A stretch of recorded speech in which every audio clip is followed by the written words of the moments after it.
Fala turma, bom, no vídeo de hoje a gente vai ser um pouco mais informal. Eu vou responder algumas perguntas de algumas pessoas, alguns inscritos que colocaram as dúvidas aqui. Então esse vai ser um vídeo um pouco diferente, tá? Não vai ser o vídeo que vocês estão acostumados a ver. Se vocês gostarem, eu queria que vocês falassem, pô, foi legal esse formato. Ah, não gostei. Tudo bem, a gente faz outro formato, não tem problema. O importante é vocês saírem daqui com mais informações e que vocês tenham realmente conteúdo relevante aí, tá bom?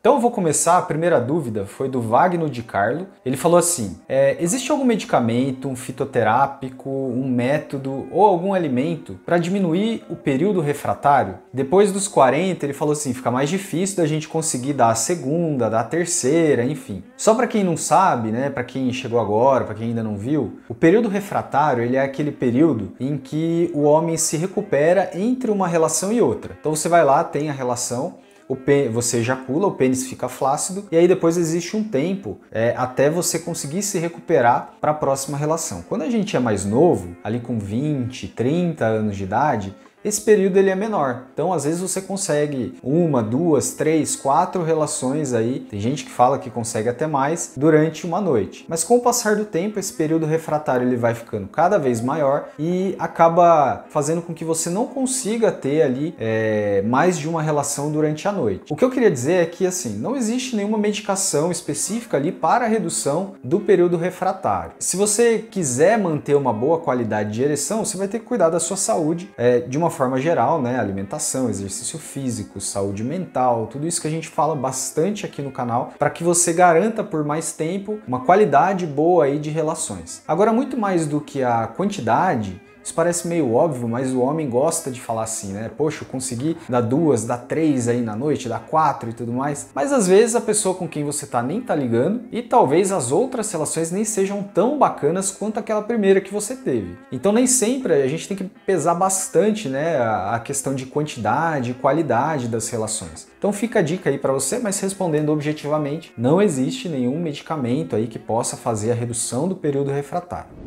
O Francisco, agradeço o Wagner também e todos os outros, perguntou assim, qual a diferença entre os valores da testosterona livre e a testosterona total? Bom, pessoal, a testosterona, né, é um hormônio que a gente produz, ela existe basicamente sob duas formas. Uma dessas formas, ela está ligada a proteínas no sangue, né, e a outra forma, ela está uma testosterona que a gente chama de testosterona livre. Qual que é a diferença entre essas duas? A testosterona que está ligada a proteínas, ela não vai ter a ação aí sobre os músculos, sobre os diversos órgãos, né? Sobre até mesmo o pênis, sobre a fertilidade, enfim. Ela não vai ter essa ação porque ela está ligada a algumas proteínas. Já a testosterona livre é aquela testosterona que vai realmente causar aí os efeitos que a gente espera da testosterona. Então, melhora da libido, crescimento muscular, enfim, disposição, tudo isso que a gente já vem falando bastante aqui no canal. Então essa é a diferença. E aí o Francisco ainda pergunta assim, a hiperplasia benigna da próstata é normal entre nós homens com o passar da idade, isso é verdade. O que fazer para evitar que ela cresça tanto, para evitar problemas?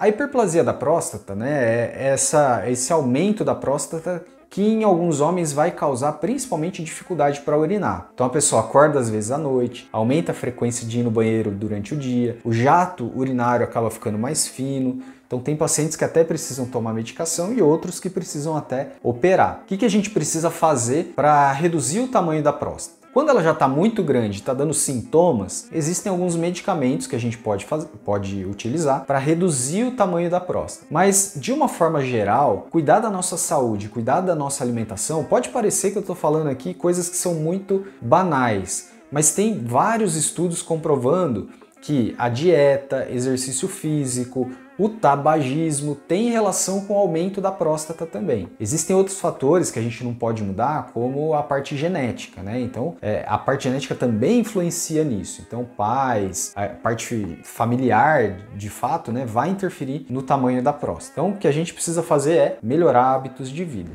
O Paulo sempre está presente aqui também. Ele perguntou assim, exercícios de Jelk podem ajudar a manter a musculatura do pênis? Só para dar um contexto aqui para vocês. O que é o Jelk? Ou Jelking, né? O Jelking é um tipo de exercício em que o paciente, a pessoa, faz como se fosse um sinal de ok, assim, e ele comprime a região do pênis. O pênis ele precisa estar nem flácido nem ereto, num estado semi-rígido, vamos dizer assim. E ele faz então uma compressão do pênis, esticando essa musculatura ali e o pênis inteiro até a região ali da glande, da cabeça do pênis.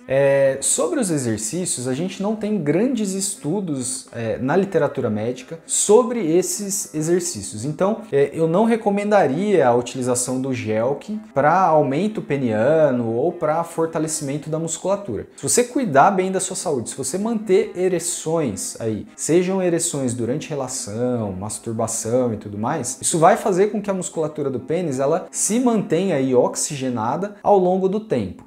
Os exercícios, inclusive, existem alguns casos de pessoas que fazem de forma errada e aí acabam gerando hematomas, lesões na região do pênis. É importante a gente lembrar que a parte da inervação do pênis que vai gerar ali as ereções, ela pode sofrer também com exercícios quando feitos de forma errada, então prejudicando aí as suas ereções no futuro. Então, de uma forma geral, não costumo recomendar, tá bom, Paulo?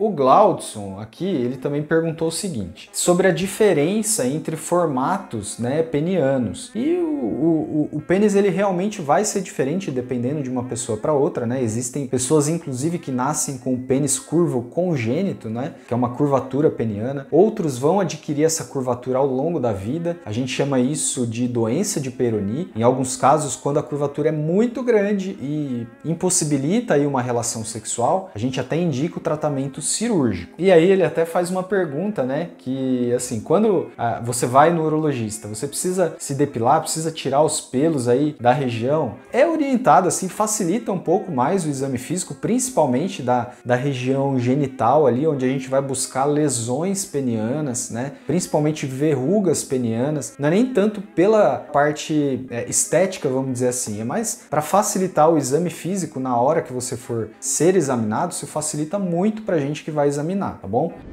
E por último aqui, o José Maria fez a seguinte pergunta.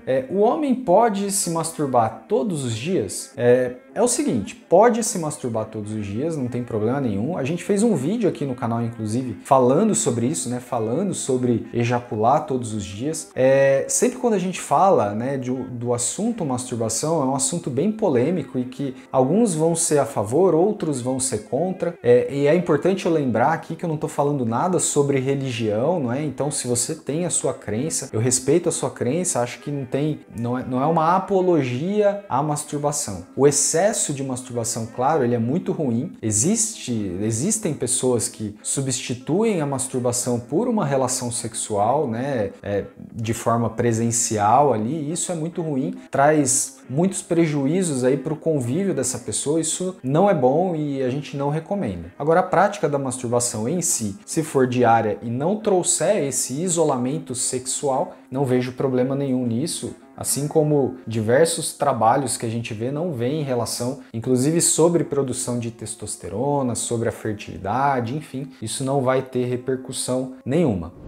Bom, pessoal, essas foram as dúvidas do vídeo de hoje. Eu queria muito saber assim, se vocês gostaram desse formato de conteúdo. É um conteúdo um pouco mais dinâmico, um pouco mais informal que eu vou conversando aqui com vocês. E eu queria saber o retorno, se foi legal ou se não foi. Eu queria que vocês deixassem aqui no comentário. Durante a semana os vídeos da semana seguem normalmente e eu espero que realmente esse vídeo tenha agregado aí no seu conhecimento. Eu vou ficando por aqui e até a próxima semana.